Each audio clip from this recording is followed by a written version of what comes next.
Hello, my name is Gerardo, and today I want to tell you about my best travel experience. A few years ago, I went to El Cuyo, Yucatan. I went with a group of close friends, and we stayed there for 4 days.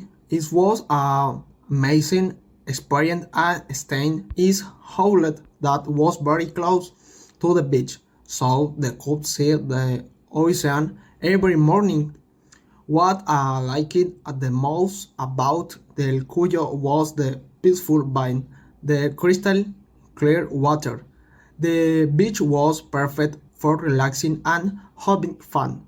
During the day, I went swimming in sea and I also to park a local football tournament. As for food, oh man, the food was delicious. A late bread shrimp and it was amazing.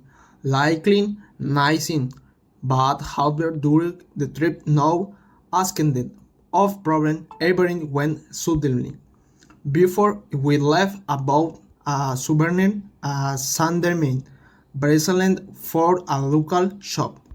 I start where in every time I look at it, I remember how great the trip was. My favorite part of the trip for just spending time with my friends, swimming and enjoying the sunset on the beach. Is for undergraduate. I hope to go, but I send the day. Bye.